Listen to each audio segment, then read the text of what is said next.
എല്ലാവർക്കും യേശുവിൻ നാമത്തിൽ വന്ദനം. ഒരു ദിവസം കൂടി കർത്താവ് ദാനമായി തന്നു. ഇന്നലെ നമ്മൾ ആമയെക്കുറിച്ചും മുയലിനെക്കുറിച്ചും പറഞ്ഞു.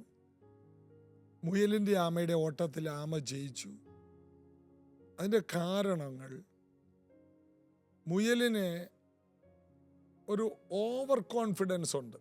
ഇത് നമുക്ക് സംഭവിക്കും, ഞങ്ങളുടെ കാര്യമോ, ഞങ്ങൾ എല്ലാ കാര്യവും കറക്റ്റ് ചെയ്തോളും. അതുകൊണ്ടാണ് പലരും സഭായത്തിന് പോലും സമയത്തിന് വരാത്തത്. ഈ മുയലിൻ്റെ തിയറിയാണ് ഓവർ കോൺഫിഡൻസ്. ഞങ്ങൾക്ക് അധികം നേരമൊന്നും വേണ്ട, ഞങ്ങൾക്ക് ഒരു 15 മിനിറ്റ് മതി ഒരുങ്ങി ചർച്ചിൽ വരാൻ. ഒരുങ്ങുന്ന സമയത്താണ് തുണി അയൺ ചെയ്യാനായിട്ട് കറണ്ട് ഇല്ലെന്ന് അറിയുന്നത്. അപ്പോഴാണ് അറിയുന്നത് പാൻറ്റിൻ്റെ ഒരു ബട്ടൺസ് അല്ലെങ്കിൽ ഷർട്ടിൻ്റെ ഒരു ബട്ടൺസ് പോയിരിക്കുന്നത്. അപ്പോഴാണ് നമ്മൾ ധൃതി പിടിച്ച് ഇറങ്ങുമ്പോഴാണ് താക്കോൽ വെച്ചത് എവിടെയാണെന്ന് മറന്നുപോയി, അത് കണ്ടില്ല. പല തടസ്സങ്ങൾ ഇതുപോലെ. ഇതൊന്നും നമ്മൾ തടസ്സമായിട്ട് കൂട്ടിയിട്ടില്ല. 15 മിനിറ്റ് കൊണ്ട് ഞങ്ങൾക്ക് കഴിയില്ല. എന്നാൽ ആമ കാര്യങ്ങൾ അങ്ങനെയല്ല. നേരത്തെ കാര്യങ്ങൾ സ്ഥിരമായിട്ട് ചെയ്തുകൊണ്ടിരിക്കും. അതായത് ദ ടർട്ടിൽ തിയറിയെക്കുറിച്ച് പറയുന്നത് സ്പീഡിലല്ല കാര്യം,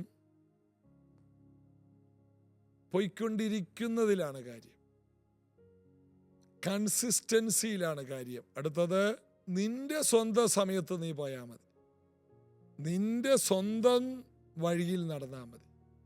മുയലിൻ്റെ സമയത്ത് ഓടണ്ട, മുയലിൻ്റെ വഴിയിലും ഓടണ്ട, ആമയുടെ വഴിയിൽ പോയാൽ മതി.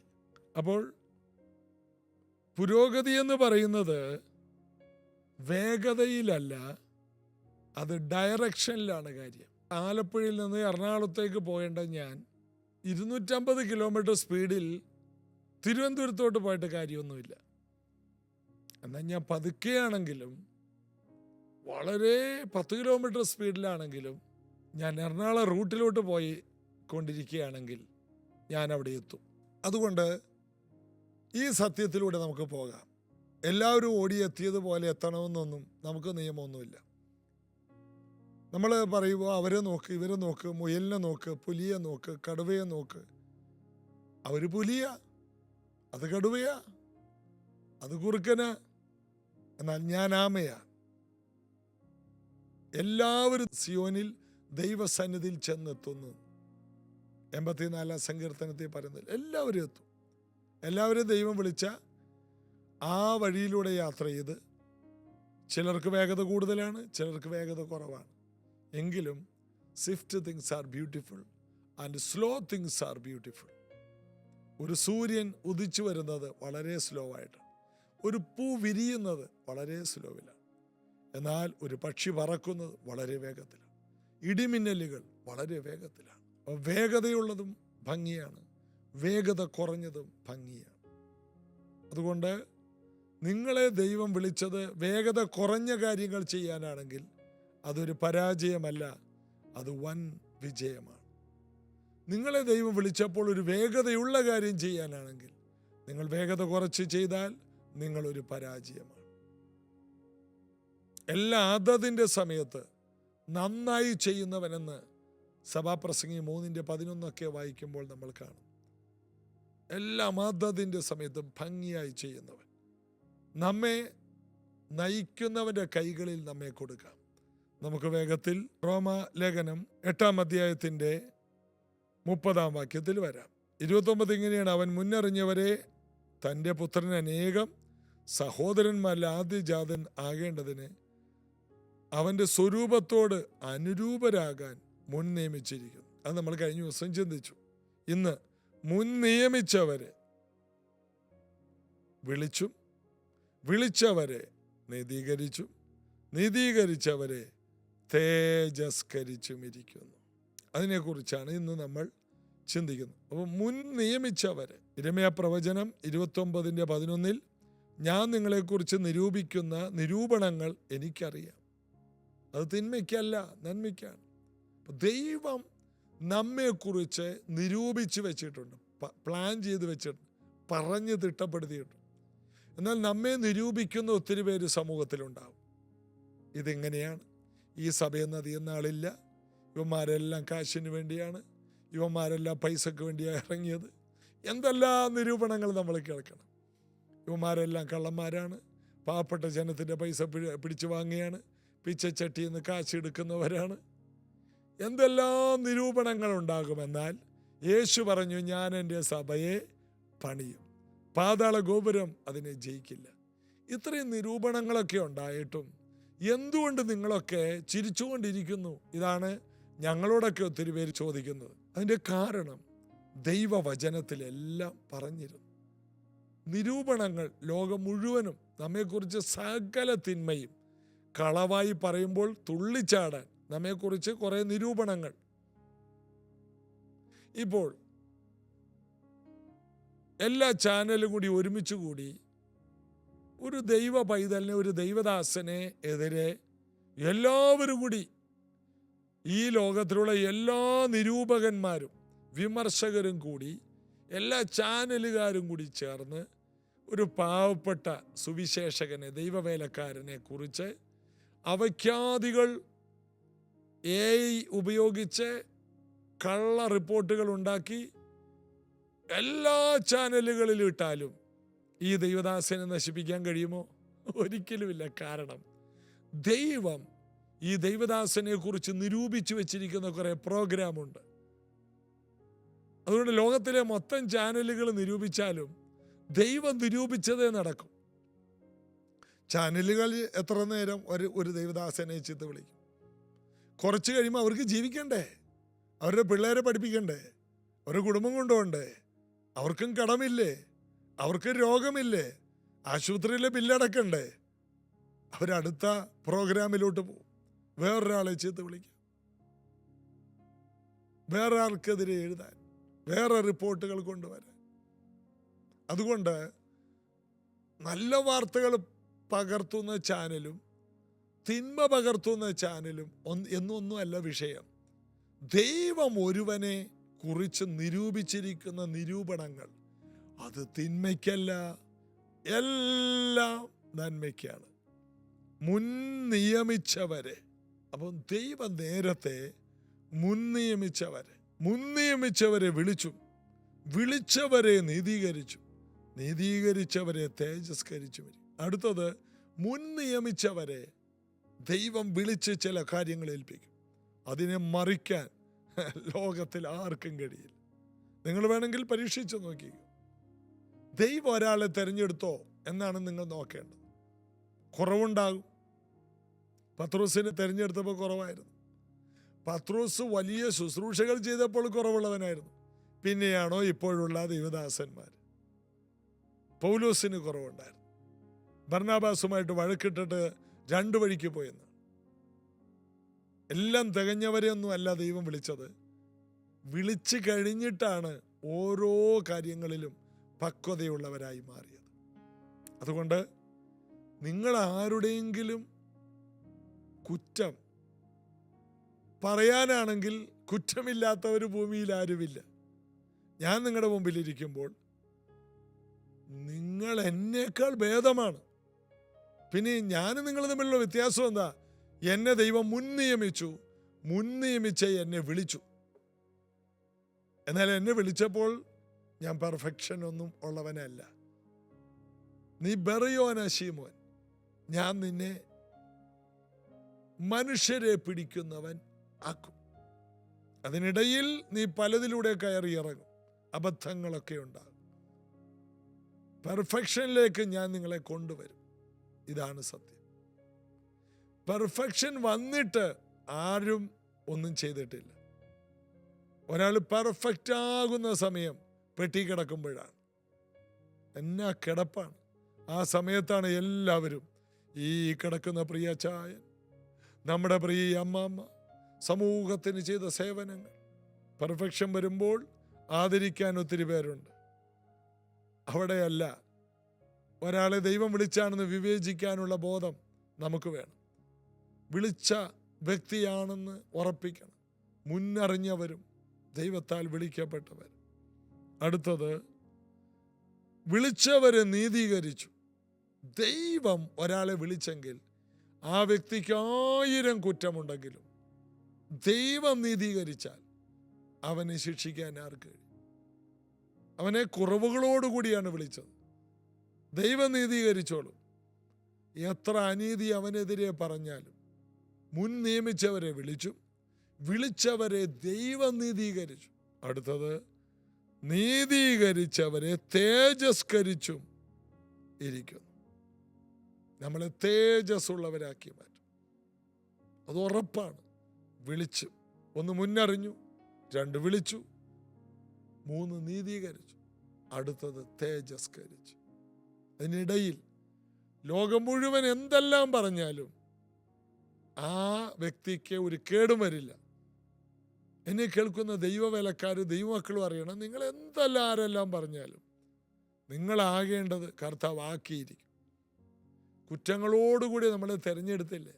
അതുകൊണ്ട് ഇതെല്ലാം കേൾക്കുമ്പോൾ ക്ഷമയോടെ സ്തോത്രം പറഞ്ഞുകൊണ്ട്, നന്ദി യേശുവേ, അങ്ങാണ് എന്നെ വിളിച്ചത്, അങ്ങാണ് നീതീകരിക്കുന്നത്, അങ്ങാണ് തേജസ്കരിക്കുന്നത്. എനിക്കിതിനകത്ത് റോളൊന്നുമില്ല, എൻ്റെ ഇഷ്ടപ്രകാരം ഞാൻ ഇറങ്ങിയതല്ല, അങ്ങനെ തിരഞ്ഞെടുത്തതാണ്. അത് ലോക സ്ഥാപനത്തിന് മുന്നമേയാണ്. നീതീകരിച്ചത് അങ്ങാണ്, വിളിച്ചത് അങ്ങാണ്, തേജസ്കരിക്കുന്നതും അങ്ങാണ്. എനിക്ക് എൻ്റെ ലൈഫിൽ കർത്താവേ റോളൊന്നുമില്ല. ആകെയുള്ളത് അങ്ങേ ഞാൻ എൻ്റെ കർത്താവും രക്ഷകനുമായി സ്വീകരിച്ചു. അതും വിശ്വാസമല്ല, അതും കൃപയാണ്. ഇതൊന്നും അർഹതയുള്ള കാര്യമല്ല. അപ്പോൾ നമ്മുടെ കുറവുകളോടുകൂടി കർത്താവ് തിരഞ്ഞെടുത്തെങ്കിൽ കുറവ് പൊക്കി ലോകം മുഴുവൻ വിളമ്പുന്ന ഓരോ വാർത്തകൾക്കും യാതൊരു അർത്ഥവുമില്ല. അതെല്ലാം ചുമ്മാതാ. കുറച്ച് നാൾ ആൾക്കാർ പറഞ്ഞുകൊണ്ട് നടക്കും.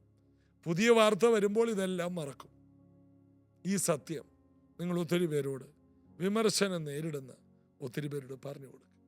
മുന്നറിഞ്ഞവരെ അവൻ വിളിച്ചു, വിളിച്ചവരെ നീതീകരിച്ചു, നീതീകരിച്ചവരെ തേജസ്കരിച്ചു ഇരിക്കുന്നു.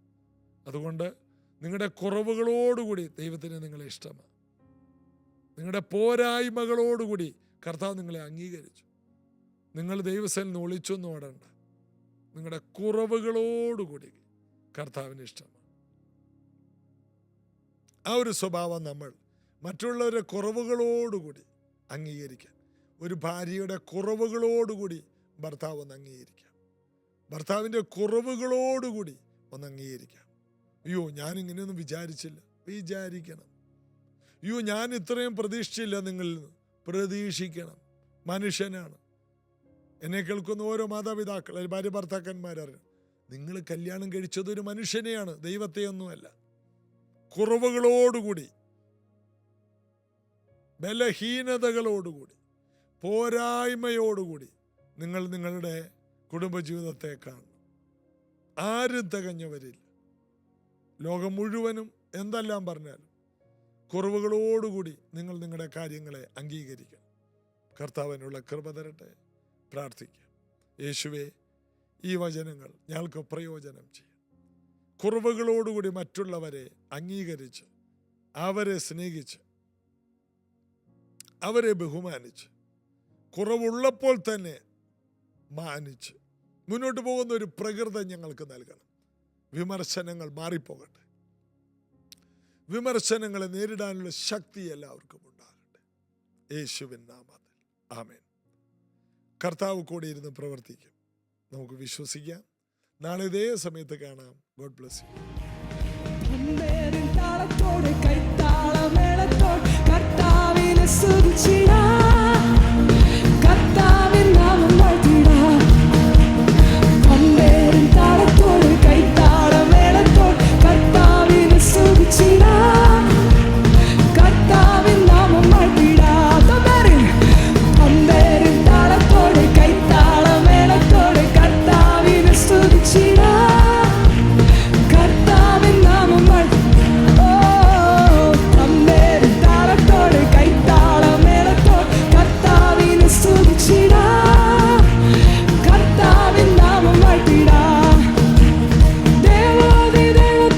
സ്തോത്രം ചെയ്യുവേൻ. ദേവാദി ദൈവത്തിന് സ്തോത്രം ചെയ്യുവേൻ. ദേവാദി ദൈവത്തിന് സ്തോത്രം ചെയ്യുവേൻ. ദേവാദി ദൈവത്തിന് സ്തോത്രം ചെയ്യുവേൻ. അവൻ നല്ലവനല്ലോ, ദയ എന്നുമുള്ളത്. അവൻ നല്ലവനല്ലോ, ദയ എന്നുമുള്ളത്. കർത്താവേ, കർത്താവിന് സ്തോത്രം ചെയ്യുവേൻ. കർത്താവേ, കർത്താവിന് സ്തോത്രം ചെയ്യുവേൻ. കർത്താവേ, കർത്താവിന് സ്തോത്രം ചെയ്യുവേൻ. കർത്താവേ, കർത്താവിന് സ്തോത്രം ചെയ്യുവേൻ. അവൻ നല്ലവനല്ലോ, ദയ എന്നുമുള്ളത്. അവൻ നല്ലവനല്ലോ, തമ്പേറി താളത്തോടെ കൈത്താളമേളത്തോടെ കർത്താവിനെ സ്തുതിച്ചിടാം. കർത്താവിൻ നാമം വാഴ്ത്തിടാം. തമ്പേറി താളത്തോടെ കൈത്താളമേളത്തോടെ കർത്താവിനെ സ്തുതിച്ചിടാം. കർത്താവിൻ നാമം വാഴ്ത്തിടാം. ജീവദായകന് സ്തോത്രം ചെയ്യുവേൻ. ജീവദായകന് സ്തോത്രം ചെയ്യുവേൻ. ജീവദായകന് സ്തോത്രം ചെയ്യുവേൻ. ജീവദായകന് സ്തോത്രം ചെയ്യുവേൻ. അവൻ നല്ലവനല്ലോ, ദയ എന്നുമുള്ളത്. അവൻ നല്ലവനല്ലോ, ദയ എന്നുമുള്ളത്. സൗഖ്യദായകന് സ്തോത്രം ചെയ്യുവേൻ. സൗഖ്യദായകന് സ്തോത്രം ചെയ്യുവേൻ. സൗഖ്യദായകന് സ്തോത്രം ചെയ്യുവേൻ. സൗഖ്യദായകന് സ്തോത്രം ചെയ്യുവേൻ. അവൻ നല്ലവനല്ലോ, ദയ എന്നുമുള്ളത്. അവൻ നല്ലവനല്ലോ, ദയ.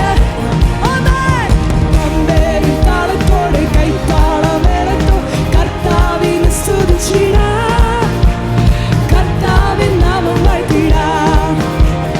തമ്പേരി താളത്തോടെ കൈത്താളമേളത്തോ കർത്താവിനെ സ്തുതിച്ചിടാം.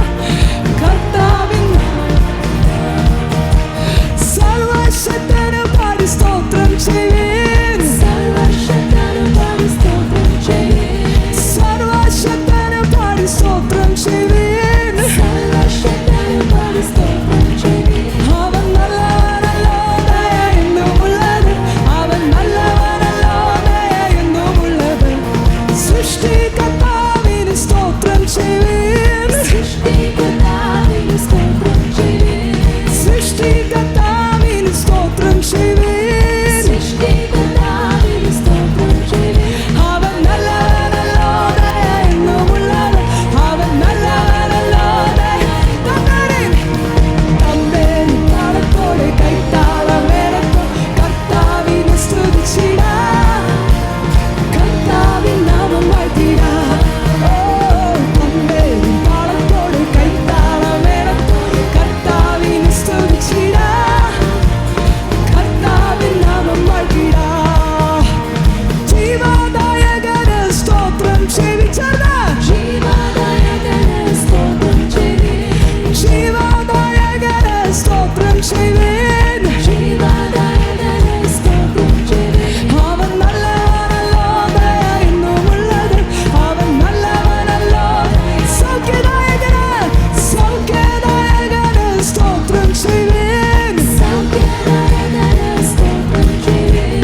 സൗഖ്യദായകന് സ്തോത്രം ചെയ്യുവിൻ. സൗഖ്യദായകന്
സ്തുതിച്ചിടാം